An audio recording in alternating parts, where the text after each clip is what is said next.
Ê, cái cắt móng này xài êm lắm á mọi người. Tôi mua cái cắt móng này này mà xài dởm lắm ấy. Vì là móng thằng mập nó to mà lại còn cứng nữa, nên là cái cắt móng này á không có xi nhê gì hết trơn á, còn làm cho nó bị đau nữa chứ. Rồi sau đó tôi mua theo review cái cắt móng này này. Ê, mà nhìn bề ngoài xinh he, thì thấy cute á nên là tôi cũng mua luôn. Nhưng mà về xài á thì không có được. Đây này, cho móng vào cái lỗ này rồi mình cắt.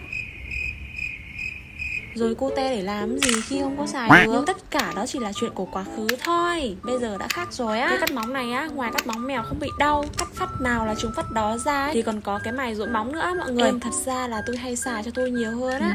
Cho tôi á, rũa neo cho tôi á. Ha ha. Trời trời, nó làm gì trời? Làm gì khó coi quá vậy?